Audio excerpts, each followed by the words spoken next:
హిందూ మతం యొక్క పవిత్ర గ్రంథమైన భగవద్గీత ఇది కేవలం ఒక పుస్తకం మాత్రమే కాదు, జీవితంలో ఎదురయ్యే సవాళ్లను ఎదుర్కోవడానికి ఎంతో జ్ఞానాన్ని అందిస్తుంది.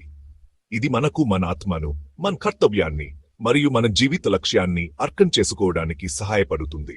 కురుక్షేత్ర యుద్ధభూమి నేపథ్యంలో ధీరవంతుడైన అర్జునుడు మరియు అతని సారథి అయిన శ్రీకృష్ణనుడు దివ్య అవతారం మధ్య జరిగిన సంభాషణను ఇది తెలియజేస్తుంది. ఈ సంభాషణలో కృష్ణుడు అర్జునునికి జీవితం, ధర్మం మరియు క్రమం గురించి బోధిస్తాడు. యోధుడిగా తన కర్తవ్యం మరియు ఎదుటివైపు ఉన్న తన బంధువులపై ప్రేమ మధ్య అర్జునుడు చిక్కుకుపోతాడు. అతని మనస్సు సందేహాలతో నిండిపోతుంది. అతను భయం మరియు సందేహాలతో నిండిపోతాడు. ఈ సమయంలో కృష్ణుడు అతనికి మార్గనిర్దేశం చేస్తాడు. శ్రీకృష్ణుడు తన దివ్య ప్రవచనం ద్వారా అర్జునుడిని తన నిజమైన స్వీయ మరియు జీవిత ఉద్దేశాన్ని అర్థం చేసుకోవడానికి మార్గనిర్దేశం చేస్తాడు. కృష్ణుడు అర్జునునికి ధర్మం, కర్మం మరియు భక్తి మార్గాలను వివరించి అతనికి స్ఫూర్తినిస్తుంది. భగవద్గీత బోధనలు కాలాన్ని మరియు సంస్కృతిని అధిగమించి అన్ని తరాల వారికి మార్గనిర్దేశం చేస్తాయి. ఆర్వంతమైన మరియు సంతృప్తికరమైన జీవితాన్ని గడపడానికి శాశ్వత సూత్రాలను అందిస్తాయి. ఈ బోధనలు మనకు మన జీవితంలో సంతృప్తిని మరియు ప్రశాంతతను పొందడానికి మార్గనిర్దేశం చేస్తాయి. రెండు సైన్యాలు గొప్ప యుద్ధానికి సిద్ధమవుతున్నప్పుడు వారి హృదయాలలో భయం మరియు ఉత్కంఠ కలగలసి ఉంటాయి. ప్రతి యోధుడు తన ధైర్యాన్ని సవాలు చేస్తూ తన కర్తవ్యాన్ని గుర్తు చేసుకుంటాడు. గాలిలో ఉత్కంఠ మరియు భయం నెలకొని ఉంటాయి. శంఖాలు మోగుతాయి. వాడి శబ్దం యుద్ధభూమి అంతా వ్యాపిస్తుంది. వాడి ప్రతిధ్వని యుద్ధభూమి అంత ప్రతిధ్వనిస్తుంది. ఈ శబ్దం యోధుల హృదయాలలో ధైర్యాన్ని నింపుతుంది. ఈ శ్లోకంలో లోతుగా ప్రవేశించే ముందు మీరు మా భగవద్గీత పూర్వ వీడియోలు చూడకపోతే వాటిని తప్ప చూడాలని సిఫార్సు చేస్తున్నాను. ఆ వీడియోలలో నేను పూర్వ శ్లోకాలను వివరంగా వివరించాను. అర్జునుడి సందేహం మరియు కృష్ణుడి మార్గదర్శకతను అర్థం చేసుకోవడంలో మీకు సహాయపడ్డాను.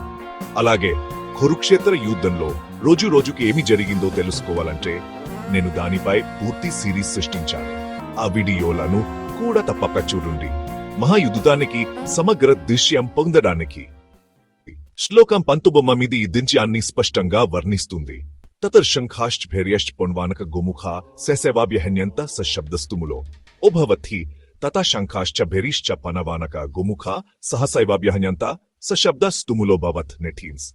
అనువాదం: అప్పుడు చందాలు, ఫెరీలు, పన్వాలు, గోమునాలు ఒక్కసారిగా బ్రోగించబడ్డాయి.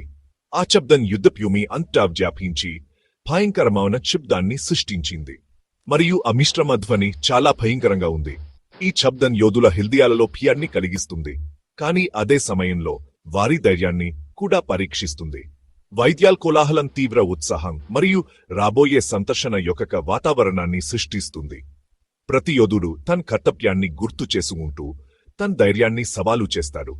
ఈ శ్లోకం జరగబోయే మహాయుద్ధానికి నాంది పలుకుతుంది. ఇది కేవలం శారీరక బలం మాత్రమే కాదు, ఇది మనసు మరియు ఆత్మ యొక్క బలం కూడా.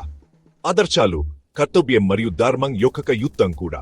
ప్రతి యోధుడు తన కర్తవ్యాన్ని గుర్తు చేసుకుంటూ ధైర్యంగా ముందుకు సాగుతాడు. శంఖాల యొక్క కోలాహల ధ్వని జీవితం మనపై విసురుతున్న సవాళ్లు మరియు అనిశ్చితులు సూచిస్తుంది. యుద్ధభూమిలోని యోధులు తమ భయాలను ఎదుర్కొన్నట్లే మనం కూడా మన ధైర్యాన్ని మరియు సంకల్పాన్ని పరీక్షించే పరిస్థితులను ఎదుర్కొంటాము. ఈ సందేహం మరియు ఆందోళన క్షణాల్లోనే అర్జునుడికి శ్రీకృష్ణుడిపై ఉన్న విశ్వాసం వంటి ఉన్న శక్తిపై విశ్వాసం మనకు లంగరులా మారుతుంది. మన చింతలు మరియు ఆందోళనలను దైవానికి అప్పగించడం ద్వారా మనం బలం మరియు మార్చక్త్వం యొక్క అక్షయమైన మూలాన్ని పొందుతాము. ఒక విద్యార్థి పరీక్ష హాలులోకి అడుగు పెట్టడాన్ని యాహరించుకోండి. ఒత్తిడి చాలా ఎక్కువగా ఉంటుంది, పందెం ఎక్కువగా ఉంటుంది మరియు వైఫల్యం భయం పెద్దదిగా ఉంటుంది. ఈ దృశ్యం ఆధునిక సందర్భంలో కురుక్షేత్ర యుద్ధభూమిని ప్రతిబింబిస్తుంది. విద్యార్థి మనస్సు ఆలోచనలు, సందేహాలు మరియు ఆందోళనలతో నిండి ఉండొచ్చు. చందాలు రాబోయే యుద్ధాన్ని ప్రకటించినట్లే పరీక్ష గంట్ విద్యార్థి పరీక్ష ప్రారంభాన్ని సూచిస్తుంది. 20వ శ్లోకంలో అర్జునుడు భయం మరియు అనిశ్చితితో వణికిపోతున్నప్పుడు అతని మనసు సందేహాలతో నిండిపోయి యుద్ధభూమిలో నిలబడలేకపోతున్నాడు. శ్రీకృష్ణుడు తన దివ్య సాన్నిధ్యంతో అతనికి భరోసా ఇస్తాడు. ఆయన మాటలు అర్జునుని హృదయాన్ని ప్రశాంతం చేస్తాయి, అతనికి గిర్యాన్ని ఇస్తాయి. స ఘోషో ధార్తరాష్ట్రాన హృదయాన్ని వేదారయత్. హచ్చువని ధృతరాష్ట్ర కుమారుల హృదయాలను చీల్చింది. నభశ్చ పృథివీం చైవ్ తుములో ఉభయనునాద్యన్. ఆ చందపని ఆకాశం మరియు భూమి అంతా ప్రతిధ్వనించింది. సఘోషో ధార్తరాష్ట్రానాం హృదయాన్ని వేదారయాత్. ఆ చందపని కింతరాష్ట్ర కుమారుల హృదయాలను చీల్చింది. నభశ్చ పృథివీం చైవ తుములో బ్యానునాదాయన్. ఆ చందపని ఆకాశం మరియు భూమి అంతా ప్రతిధ్వనించింది.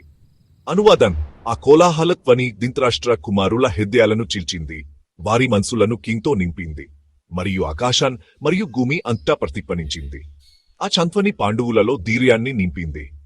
చందాలత్వని పాండవులలో ధైర్యాన్ని నింపుతుండగా వారి మనసులను శాంతితో నింపింది. వారి ప్రత్యలౌలాన కరువుల హృదయాల్లో భయాన్ని కలిగిస్తుంది. కపరువులు భయంతో వణికిపోతున్నారు. ఈ వైరుధ్యం విశ్వాసం మరియు ధర్మం యొక్క శక్తిని హైలైట్ చేస్తుంది. ధర్మం ఎల్లప్పుడూ విజయం సాధిస్తుంది. దైవంతో సమలేహనం చేసుకున్నవారు బలం మరియు ధైర్యాన్ని పొందుతారు. వారి మనసులు ప్రశాంతంగా ఉంటాయి. దానికి వ్యతిరేకంగా ఉన్నవారు భయంతో నిండిపోతారు. వారి మనసులు భయంతో నిండిపోతాయి. కీలకమైన సమావేశాన్ని ఎదుర్కొంటున్న ఆధునిక నాయకుడిని పరిగణించండి. కీలక నిర్ణయాలు తీసుకోవాల్సిన బోర్డ్ రూమ్. పందెం ఎక్కువగా ఉంటుంది, ఒత్తిడి తీవ్రంగా ఉంటుంది, మరియు నాయకుడి సంకల్పం పరీక్షించబడుతుంది. ఈ దృశ్యం యుద్ధభూమిలో అర్జునుడి దుస్థితిని ప్రతిబింబిస్తుంది. ముందున్న సవాళ్లను అధిగమించడానికి అర్జునుడిలాగే నాయకుడికి స్పష్టత, ధైర్యం మరియు తమ సామర్థ్యాలపై అన్వేవరింగ్ విశ్వాసం అవసరం. ఈ శ్లోకాలు ధైర్యం, భక్తి మరియు విశ్వాసం యొక్క శక్తి గురించి లోపరచనాలను అందిస్తాయి. సవాళ్లు జీవితంలో అనివార్యమైన భాగమని, కానీ వాటి పట్ల మన వైరి మన అనుభవాన్ని నిర్ణయిస్తుందని అవి మనకు నేర్పుతాయి. ఉన్న శక్తిపై విశ్వాసాన్ని పెంపొందించుకోవడం ద్వారా మనం భయం మరియు ఆందోళనను అధిగమించి మన అంతర్గత బలాన్ని పొందవచ్చు. అర్జునుడు శ్రీకృష్ణుడి సాన్నిధ్యంలో ఓదార్పు మరియు మార్గదర్శకత్వాన్ని కనుగొన్నట్లే మనం కూడా మన విశ్వాసం మరియు దైవంతో సంబంధంలో ఓదార్పు పొందవచ్చు. భగవద్గీత సందేశం సార్వత్రికమైనది. కాలం, సంస్కృతి మరియు మతాన్ని అధిగమించింది. మన పోరాటాలలో మనం ఒంటరిగా లేమని ఇది మనకు గుర్తు చేస్తుంది. భౌతిక యుద్ధభూమిలో లేదా మన స్వంత మనసులు మరియు హృదయాల యుద్ధభూమిలో విశ్వాసం భయం, సందేహం మరియు నిరాశకు వ్యతిరేకంగా శక్తివంతమైన ఆయుధంగా పనిచేస్తుంది. భగవద్గీత యొక్క కాలాతీత జిజ్ఞానాన్ని స్వీకరించడం ద్వారా మనం జీవితంలోని సవాళ్లను ధైర్యం, స్పష్ట మరియు అన్వేవరింగ్ భక్తితో నావిగేట్ చేయవచ్చు. ఈ వీడియోకు సంబంధించిన ఎలాంటి సందేహాలు లేదా ప్రశ్నలు ఉన్నా దయచేసి కింద కామెంట్ చేయండి. ఈ భావనలపై మరింత స్పష్టతనిచ్చేందుకు భవిష్యత్తు వీడియోలలో వాటిని పరిష్కరించడానికి నా వంతు కృషి చేస్తాను. మీ అభిప్రాయాలు మరియు ఆసక్తిలకు స్వాగతం. మా తదుపరి వీడియోను మిస్ కాకుండా ఉండేందుకు సబ్స్క్రైబ్ చేయడం మరియు నోటిఫికేషన్ బెల్ను హిట్ చేయడం మర్చిపోవద్దు. అక్కడ మేము ఈ లోతైన విషయాలలో మరింత లోతుగా ప్రవేశిస్తాము.